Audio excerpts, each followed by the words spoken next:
Final game. In our cover story, Berman reflects on what we will miss without Jim Kelly on an NFL field.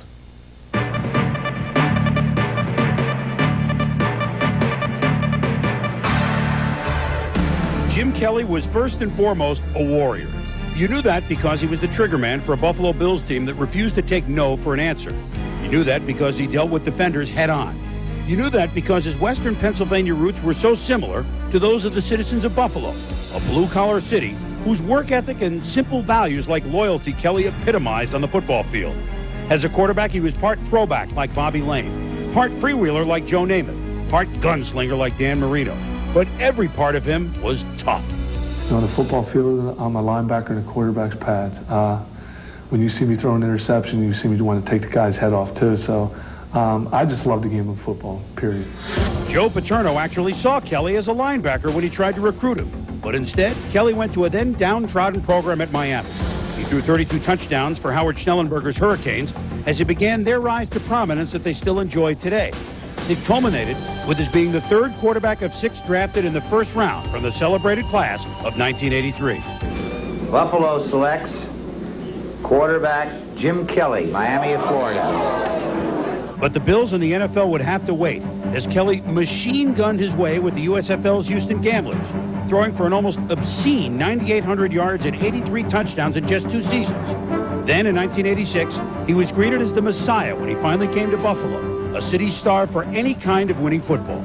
I guess as people call it the big leagues in the NFL, I'm going to give 100% to do what I feel is best for the Buffalo Bills organization.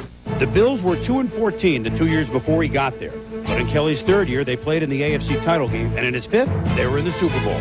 Along the way in that 1990 season, the Bills scored 428 points, then rolled Miami 44-34 in the playoffs, then destroyed the Raiders 51-3 in the title game en route to Super Bowl 25. They led the Giants 12-3 late in the second quarter, but let it slip away. Kelly's offense scored a point a minute, but since they had the ball only 19 minutes, it ended in a 20-19 heartbreaking defeat. Undaunted, Kelly and the Bills vowed to get it right.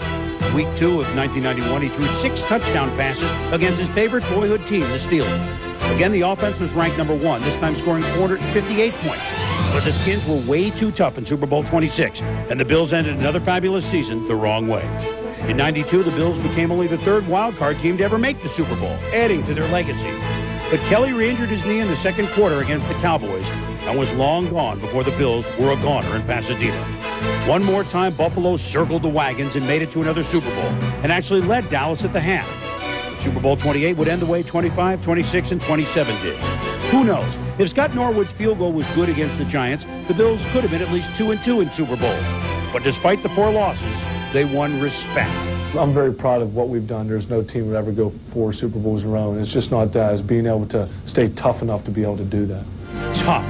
Jim Kelly in a nutshell. Tough enough to withstand the wolves howling early this season. His arm was shot. His time had come. Following the disastrous Miami loss, Kelly and the Bills rebounded as only they could. For the next 6 games, they averaged 30 points, and the magic was back. But it couldn't continue. And when Kelly was carted off late in the playoff loss to Jacksonville, it was the final irony in a career filled with brilliance, dashed by the haunting finishes. Stalwarts like Thurman Thomas, Bruce Smith, Andre Reed will press on.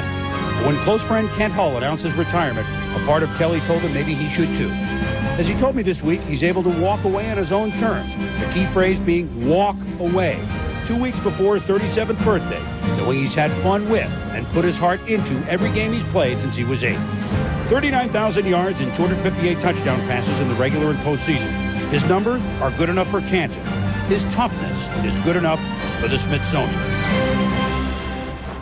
When you say Jim Kelly, Canton comes to mind. In the top 10 all-time in 3 of the 4 most prominent passing categories, he's 12th in touchdown passes.